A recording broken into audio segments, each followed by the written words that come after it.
You know that awkward moment when you're trying to buy something secondhand online and you need to give the person the money, but they need to give you the item and you don't know who should give what first, and how do you sort this whole problem out?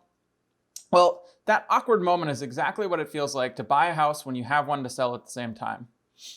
I'm Zach Smith, a realtor from Nashville, Tennessee, and I'm going to tell you 8 different ways that you can buy a house when you have to sell yours at the same time. Buying when you need to sell has gotten pretty tricky because the market is so lopsided towards sellers. It's so much easier to sell a home than it is to buy one, and the competitive skew of the market has just really made everything more challenging for home buyers that have a home to sell. There are straightforward ways to make the process happen smoothly though. But every solution falls into one of 2 categories: buying first or selling first. Each option I'm going to go through has its own risks associated with it, so you should definitely talk to your real estate professional before deciding what to do. I'll try to cover some of those as we go through each option, but again, it's always good to consult your real estate professional before deciding upon a course of action. In general, in each of the 2 categories, buying first and selling first, I'm going to go from the highest risk, lowest cost option to the lowest risk, highest cost option. For almost all of these, you're going to trade off risk for the amount of money that you pay to make the process go smoothly. With that, let's get into the list. We're going to start with the selling first category. First up, you could sell with a late closing period and then buy aggressively. What does that mean? Well, it's so much easier to sell a house right now that you can sell your house first and then choose to try to find a house that you're willing to pay a little bit more for in the market to make sure that you get in time to close simultaneously with the home you're selling. A lot of sellers like this option because there's very little chance that they get stuck paying for both properties. However, if you can't find a house to buy on time, you might have to plan to move into a rental in the interim. We're going to discuss a few other options than that, but it's always a fallback possibility that you should be prepared for if you decide to sell first. Speaking of, that's our second option. You could just plan ahead of time to rent for a while you find a house to buy. If you don't want to buy quite as aggressively or pay so much more, you just need to be careful that you aren't spending more money in rent and moving twice and storage than you actually save by providing a lower offer on the house you're going to purchase.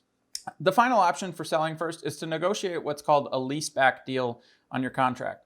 In a lease-back situation where you sell your house first, the new buyer will rent your house back to you for a specified period of time or a flexible period of time depending on the contract. Sometimes this will be a low-cost rental option, sometimes it can be quite high. Ultimately though, this option allows you to stay in your home, only move once, and have a smooth moving process while you find a new home. I will say that it's sometimes hard to convince buyers in this market to provide that lease back for you because it's something that a lot of people aren't comfortable with and haven't experienced before. One alleviation of that is that this process is much more common in the luxury market. So if you're thinking about buying a luxury home or selling your current luxury home, a lease back option is something you should be prepared for and know about and be considering as you move forward. All right, let's move on to the buy first category. In the buy first category, the first option is to buy first and sell aggressively. This is the exact opposite of the sell first category. In this scenario, you'll get all of your home listing materials prepared before you go to find a house to buy. Once you have an accepted purchase contract, you'll go ahead and put your house on the market. Sometimes you'll have an aggressive price. However, in today's market, that can lead to a bidding war if you have your materials set up correctly ahead of time. There is always a risk here that if your purchase contract falls through or the sale of your home falls through, you could be stuck with either 2 notes or nowhere to live. It's got a lot of the same risks as the buying side where you need to be prepared to rent, or you need to be prepared with one of our next few options that we're about to talk about. But before we get to those fallback options, let's talk about the next item, purchasing new construction. Purchasing new construction is a lot like buying first and then selling aggressively, but you don't need to sell quite as aggressively because buying first oftentimes allows you to have months of preparation time before you actually close and move into the home. Additionally, you might prefer this option because new construction oftentimes takes the first offer tendered at their asking price. That means that you can avoid some of the bidding war going on in the market right now. There are a lot of pros and cons to new construction homes that would take a lot more space in the video to cover, and I actually do have another video about that if you're interested. However, purchasing a new construction home first and then selling over the period that you have before you close on that new house can be a great option to alleviate some of the risk in the market. The next 2 options we're going to cover are very similar. The first is to pull out a home equity line of credit on your current home to use as the down payment on your next home. This option can be a little bit risky because you'll end up paying for both mortgages while you sell your original home. However, it'll allow you to ensure that you only move once and you always know that you have somewhere to live in. This can be a fallback option if you do decide to buy first and then sell aggressively. You could decide that you're willing to and able to, based on your loan qualifications, use a HELOC to set yourself up with both homes while you sell your original one. There are additional risks associated with a HELOC, and you should talk to your loan officer or your loan representative before making the decision to follow through with this process.